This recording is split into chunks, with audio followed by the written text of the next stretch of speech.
Shalom and welcome back to Israel with Aline.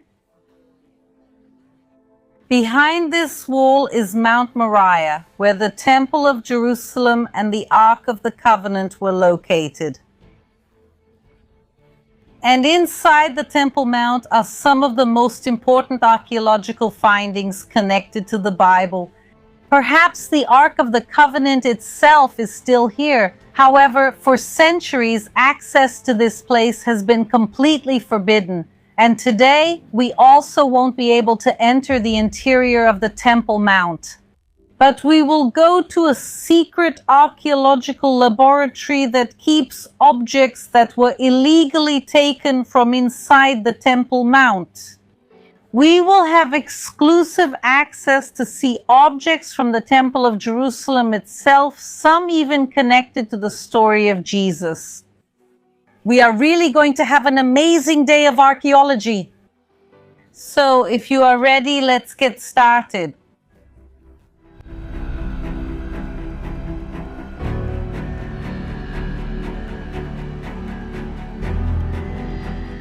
This whole area is called the threshing floor of Araunah, and it was bought by King David. And then his son, King Solomon, builds on the highest part of the threshing floor on Mount Moriah, the Temple of Jerusalem, where the Ark of the Covenant was placed. However, this temple was destroyed and rebuilt. And the second temple was the very temple that Jesus knew. The Bible tells us that he came to the temple and its courtyards many times to teach his disciples and the people. In this place, Jesus healed the blind and the lame. But the second temple was also destroyed, and all its buildings and objects were destroyed and buried, and the Temple Mount remained desolate for centuries.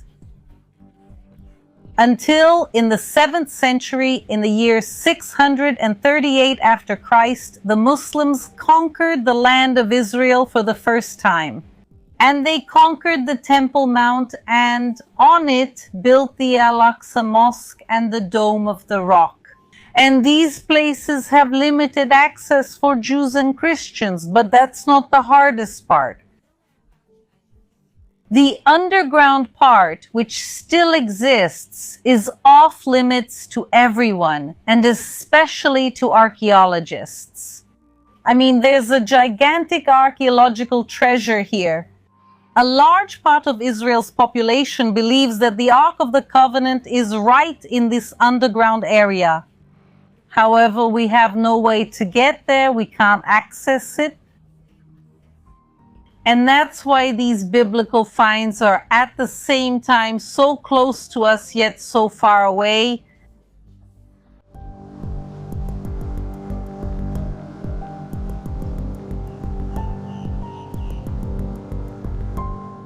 Every archaeologist's dream is to be able to excavate inside the Temple Mount.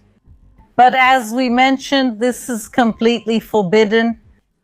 Until the year 1999, thanks to a crime that happened at this place. In 1999, the Waqf, which is the Muslim organization that manages the Temple Mount, carried out an illegal underground excavation here. They excavated and built an underground mosque with enough space for up to 10,000 people. A gigantic construction right in this area that we are seeing, in the area that was known as Solomon's Stables. And when they were excavating to build the mosque, everything that was underground, they simply put on trucks and sent the trucks to the Kidron Valley, which is the valley that passes right below here.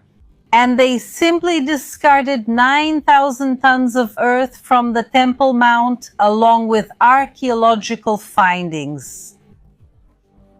Truly a crime against biblical history and literally an illegal building project. However, the archaeologist named Zaki de Vira discovered that this was happening. and they took these 9,000 tons that were discarded and brought them to an archaeological project.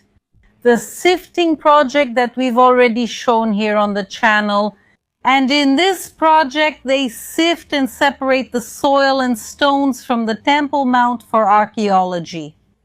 And these archaeological objects are taken to a secret laboratory here in Jerusalem to be studied. And now together we are going to visit this place and see with our own eyes what came out from inside the Temple Mount and how this is directly connected to the Bible. Let's go!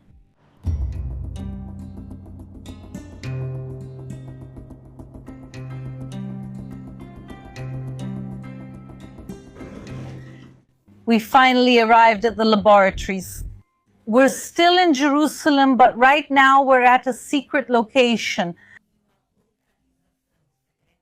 No one can know exactly where these laboratories are in the city.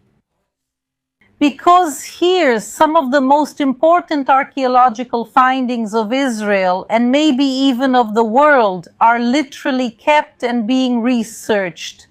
Archaeological findings directly linked to the Temple of Jerusalem. Not only because they were found in the area of the Temple Mount, but many of them are connected to the temple itself, both to the first temple of Jerusalem and to the second temple. And we will also see objects directly connected to Jesus. This is truly fantastic, and that's why everything here needs to be preserved until it can be taken to other safe places, such as museums, for example. So everyone, now we're going to have the privilege. I'm really excited for today. Let's go into the laboratories. Come with me. We are now entering one of several storerooms of archaeological finds from the Temple Mount. Look where we are. When the Waqf, that Muslim organization, removed 9,000 tons of soil, stones, and archaeological finds from the Temple Mount. We're talking about a huge number of finds. More than 500,000 finds have already been discovered.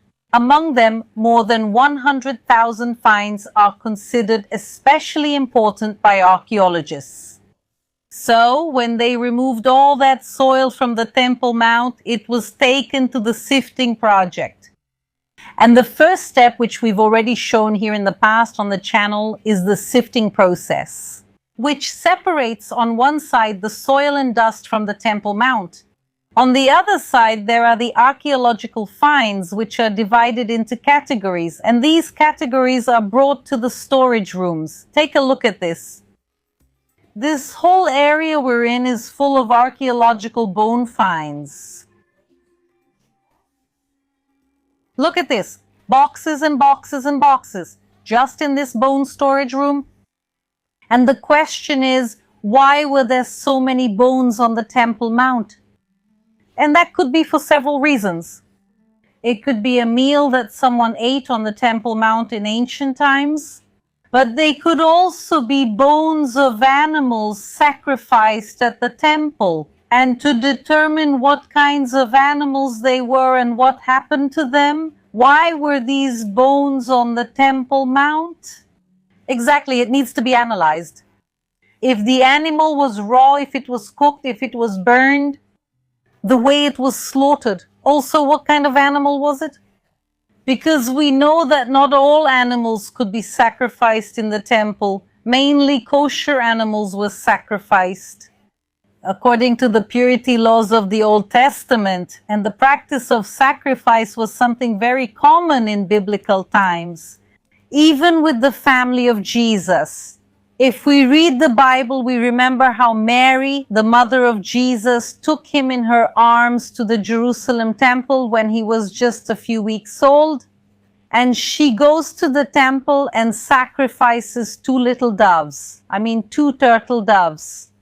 And that's why among the many bones that were found, dove bones were also found, including from the time of the second temple in Jerusalem, from the time of Jesus. So all these boxes, for example, that are here next to us are boxes of bones. And each area here that we are seeing are actually different categories. Here, for example, all these boxes here contain mosaics. And each little box, guys, that we open is truly an archaeological treasure. Look at this here. So here we are seeing little stones used in mosaics from the Temple Mount. And guys, it was just a random little box that I just picked up here. And like this one, oops, let me turn it the right way. There are so many. So as we said, we have bones here, we have mosaics. The category that was found the most, think about it. Out of everything that was found about the Temple Mount, what was found in the greatest quantity? What do you think it could be? You can leave your guesses here now in the chat, in the comments, about what was found the most. They were pieces of pottery. And this whole area here, Moti, come here with us. This whole area here at the entrance, the first boxes we passed by, all of them are ceramics. There are also many boxes of ceramics in the other storage. They just opened a new storage area as well. And I want to show you this cabinet because inside here is where the metal category is kept. Look at this. Guys, they are separated first by material. So there's bronze, there's copper, there's iron. Inside here are also the coins that are made of metal, but I want to show you this specific box. Here, guys, there are nails, old nails from different periods, including from the Roman period. Let me show you some examples of these old nails. And of course, when we think, guys, about old nails, what comes to mind without a doubt is the crucifixion of Jesus. So here we can use all these incredible archaeological findings to better understand and study the whole history of Israel, but especially the biblical history. And you can also see, let me take this opportunity to show you, each of these objects is categorized exactly. The bucket it was found in which area, the day it was found. So look at this one, everyone. It was found in 2015, who the supervisor is. All of this is recorded here. And there's also a computerized system, special programs developed to help manage and research each of these objects. And not all the findings from this place are small. We also have some really big discoveries. We can see this area, which is a category of large special stones, and they are from different historical periods. So if we can take, whoa, it's heavy, we can pick it up here and start looking at what we have. For example, from the decorations, we can see that this is probably a stone from the Byzantine period. The Byzantine period is the first Christian period in the Holy Land. So here we have a stone from the Byzantine period. We have here, for example, guys, this stone. And look how interesting it is. You can see that it has a hole with something fitted in the middle. I spoke with the archaeologist about this specific stone, and he told me that they believe it might be a door latch. Look how interesting. Look at this mix of objects. Here there's something that's a bit more mundane, you could say, like a door latch. And next to it, we also see sacred objects connected to the Temple of Jerusalem. In here too, for example, there's this piece of marble here. Do you see how it's been worked? Experts believe that this might have been part of an ancient church. So here we see extremely important objects. Like pieces of a church, like pieces of the temple itself, as I'll show you in a little while, as well as more everyday things. And that's exactly when the most important work of archaeologists comes in, which is to take these rougher categories and then, yes, analyze each object. So first you separate by category, and the next step is to separate by historical periods. The Canaanite period, or the Bronze Age, the time of the first Temple of Jerusalem, the time of the second Temple of Jerusalem, and the end of the second Temple of Jerusalem, which is exactly the time of Jesus. They will take, read, and decipher the ancient inscriptions, biblical names, everyone. Objects belonging to biblical figures were found inside these items. So really, it's something incredible. And they make this selection. And also another thing they do here is separate these objects from the little bit of earth and dust from the Temple Mount that is still among them. So come here with me.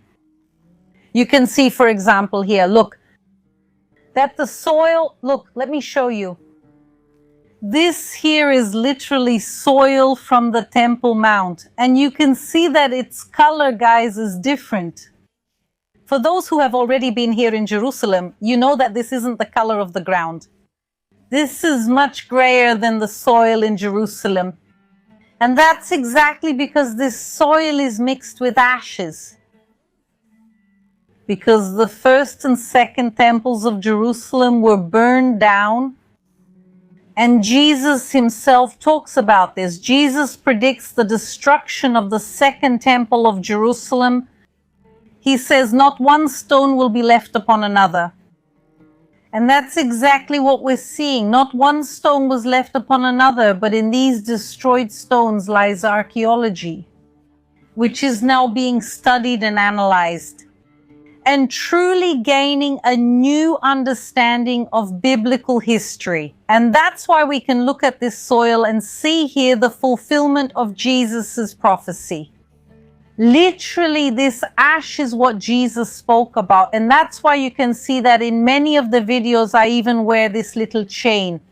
Inside here, what you see is exactly that. On this little chain, I carry with me the soil from inside the Temple Mount, along with the ashes from the temple. Literally, I carry a piece of biblical history with me. And later, I'll also tell you how you can have one of these with you too. But let's return the ashes and the soil to their place. Look at my hand, see, it's covered in ashes.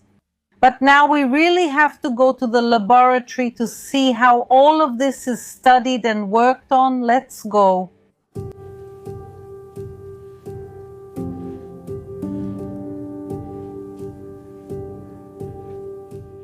If you want to have a piece of Jerusalem's history, a piece of the history of the Temple Mount with you, just like I carry it with me here. And if you'd also like to help this archaeological project, I have something amazing to show you. Look at this. Also take advantage of the QR code that's on the screen or the link in the description. And you'll be able to find the Temple Mount soil. And inside each of these packages, first you'll find the certificate of authenticity, made by the archaeologists here from the project. But the most important thing is really the soil from the Temple Mount, the soil that literally came from one of the most important places in all of biblical history, the history that is being rediscovered in this project. You can take it this way, to put it on the shelf, to put it in your home, or also, like I do, to carry it with me every day. But it really is a beautiful way to have a piece of Jerusalem, or to give someone else a unique gift. And also remember that you are helping to fund this project. So I really wanted to share this with you, and now we move forward together, getting to know more about the archaeology of this place. Let's go.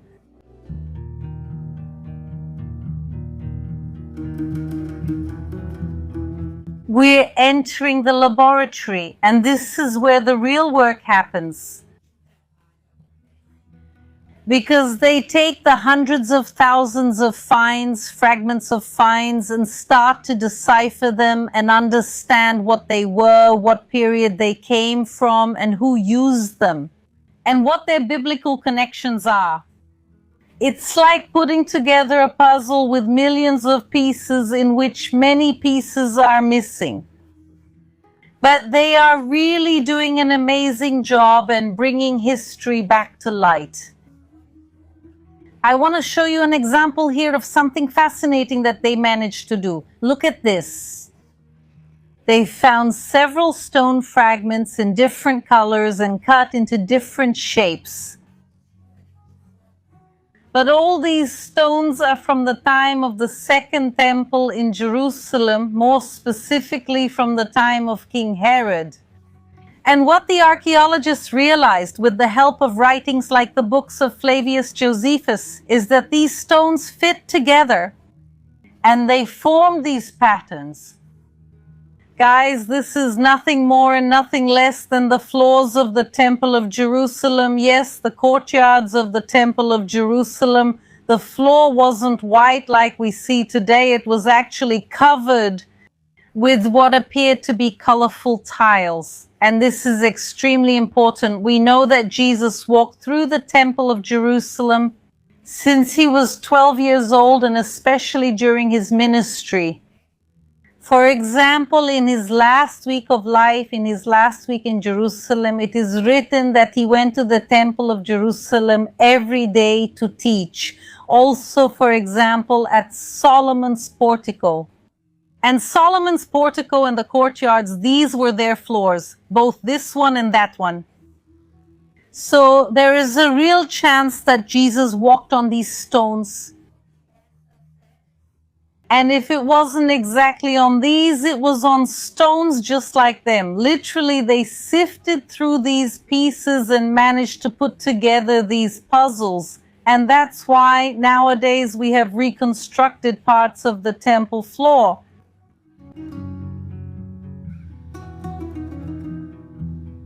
Shalom. Shalom. Everyone, please say shalom to the archaeologist Daniel Shani, one of the archaeologists working here on the project. And I asked him to bring us a special box with some of the most important findings that were discovered at this site. So, what did you bring for us today? We found some things during the sifting. The first one here is a cross pendant with a pin. Wow. Look here, guys. This is a cross pendant. We know it's a pendant because of the little hole right here. And what is the cross doing on the Temple Mount? Well, at some point in ancient history, a pilgrim came to the Temple Mount. He could have come from anywhere, and he had a pendant around his neck, kind of like yours. I hope your chain is a bit stronger than his because his broke, it fell, and we found it. We're not really sure how old it is. It could be 500 years, 1,000 years, 1,500 years. You know, it's a little relic from someone who came to visit the sacred place a long time ago. So through this object, we can also see Christians' connection to the Temple Mount. If we go to the Temple Mount today, we'll see people from all over the world, Jews and Christians, visiting the place. In ancient times, there were also Christian pilgrims on the Temple Mount. And as he said, we still don't know exactly how old this pendant is, whether it's 500 years old or 1,500 years old, but it definitely shows the connection of Christians. And what else do we have here? In the meantime, I'll put this back. What else do we have here? There weren't only Christian pilgrims, there were also Jews. And at a certain moment, one of them passed by and left us a small graffiti. It was a small vase that had already been broken in ancient times, and he drew on it what was the ancient Jewish symbol, the menorah. This here was a small piece of pottery, like millions of pieces of pottery that are still inside the Temple Mount that haven't been removed yet. Someone took it and made a small drawing here, and this shows some Jew who passed over the Temple Mount, but we also don't know exactly when. This little piece of pottery, the archaeologists still have to work to find that out. And what else do we have here today? A menorah. I'm not sure if it was drawn by someone who actually saw it when it was there, or if it was someone who lived only 100 or 1,000 years later and was remembering what it would have looked like. Wow. I mean, look at this. He said that we're not sure if the person saw the original, which means there's a chance that the person who drew this menorah actually saw the menorah from the temple, since it was there until the year 70. When the Romans stole it and took it to Rome, but maybe this here is the testimony of someone who saw the original menorah. Here we have a small ceramic lion's head. Wow. You can make out a snout, the ears, an eye here on the side. This is the end of what would have been a complete figurine from the First Temple period, around the 8th century BC. So roughly we're talking about around 2,800 years ago, there was the image of a lion on the Temple Mount. But an image of an animal shouldn't have been on the temple, and usually images of animals, especially at that time, were associated with idolatry, with the worship of other gods or entities. And the question that all of us need to ask ourselves is, why is there what may be a pagan object on the Temple Mount? What is a perhaps pagan object doing on top of the Temple Mount? So the Bible itself asks the same question. And if you open some passages of the Bible, you'll see that the book of Kings, Ezekiel, and several prophets speak out against this. And one of the first things we learn when studying history is that if there are rules and people speaking out against a certain practice, it means it was actually happening. That's why we find all these objects, and all of them are broken. This is, maybe I picked the biggest and most beautiful one. We have many small broken fragments of horses, donkeys, and cattle. And at a certain point, they gathered all of them, broke them, and discarded them. That's why all we find today are just the remains. Here we are seeing proof of the biblical accounts. When the prophets shouted to the people and told them to stop practicing idolatry, including the fact that idolatry was done on the Temple Mount, here is proof. And precisely this and the other idolatrous objects were found broken. And this shows that the religious reforms carried out by the righteous kings really did happen. We remember, for example, King Josiah. King Josiah in the 7th century, that is the century after this one, King Josiah orders the purification of all the land of Israel from its idolatry, from its images. And it is also reported in detail that he orders the purification of the Temple Mount. Because on the Temple Mount there were images, and here we can actually see a broken image on the Temple Mount. And this then fits very well with what the Bible tells us. And it's really amazing that we can see this once again, proving the historicity of the accounts in the Bible. Thank you very much, Danielle Toda Rabah, for showing us all of this here, returning it for storage. Everything has to be super organized here, so thank you very much. You're welcome. It was great having you. Everyone say shalom to Dr. Yoav Farhi. Shalom, how are you? Great. He is a specialist in ancient coins. He is one of the researchers here at the center. And I will ask him to show us some biblical coins. Please have a seat. And we have some interesting things to show you. So let's start with what is known as the poor widow's coin mentioned by Jesus. Okay? And these are coins from the time of Alexander Jannaeus, the Hasmonean king. So you can see here that they are bronze coins. You know the story of the poor widow who donated the only 2 coins she had, and they were of the smallest possible denomination, the smallest coins that existed. So these are those tiny little coins. On one side we have a star, and on the other side an anchor. And those were the smallest coins of that period. Can I? Yes, please take a look. This is one of them. Wow, look at this. We remember the story of the widow. She gives the only 2 coins she had. She gives what little she had. And that story makes a lot of sense. If we look at the coin, we can see that it's of little value, a simple coin, the smallest one there was at the time. And she gives exactly 2 of those coins to the temple. And I also think we can read these verses now.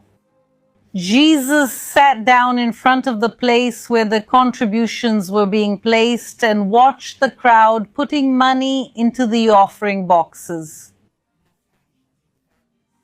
Many rich people were putting in large amounts. Then a poor widow came and put in 2 very small copper coins of little value. Calling his disciples to him, Jesus said, I tell you the truth, this poor widow has put more into the offering box than all the others. They all gave out of their abundance, but she, out of her poverty, gave everything she had to live on. Another biblical coin we have here is the half-shekel silver coin from the time of the Jewish revolt against the Romans. And as you know, during the Second Temple period, every Jewish man over the age of 20 had to contribute half a shekel for the temple tax every year, coming from all parts of the world. Before coins were minted, this contribution was made with silver bars. And once coins came into use, this here is a half shekel silver coin, and that's even written on it. On one side, it says Yerushalayim Hakdosha, which means Holy Jerusalem in ancient Hebrew script. And on the other side, and this is very rare, it's a coin from the first year of the revolt that was found in the sifting project. Very few coins of this type have been found in excavations. Therefore, this is truly a unique discovery. Please be very careful. Guys, we really have to handle this very carefully, but compare this coin with the other one we saw. We can see that it's much bigger, much heavier. It's also made of a more expensive material, which is silver. And when we talk about biblical coins, it really doesn't get more biblical than this. It says the holy city of Jerusalem and the half shekel, and we remember the various biblical passages that talk about the payment of the half shekel. It was like the annual tax for all the Jews in the world. So people in the time of Jesus really gave a coin like this every year to pay their taxes. And we read about these stories all the time, and being here, touching history, is truly amazing. And this wouldn't have been found if it weren't for this fascinating project. It would still be lost and forgotten to history. Thank you so much, Dr. Yoav, for showing us the coins, for sharing your knowledge with us, and now we'll continue with our tour. Thank you. You're welcome. Out of the hundreds of thousands of archaeological findings from this project, the one I personally connect with the most is this one. Look at this stone. And it's not just because it's beautiful and carved. You can see the representations of plants here. But what really makes it special is that it's a little over 2,000 years old, and it's an original part of the Temple of Jerusalem. More specifically, it was a piece of one of the entrances to the Temple of Jerusalem. So when we read the biblical texts and hear about Jesus with his family entering the temple, him entering the temple during his triumphal entry, when we read about the prophets, about the kings who passed through this place, who entered the temple, there's a good chance that they literally walked right by this stone.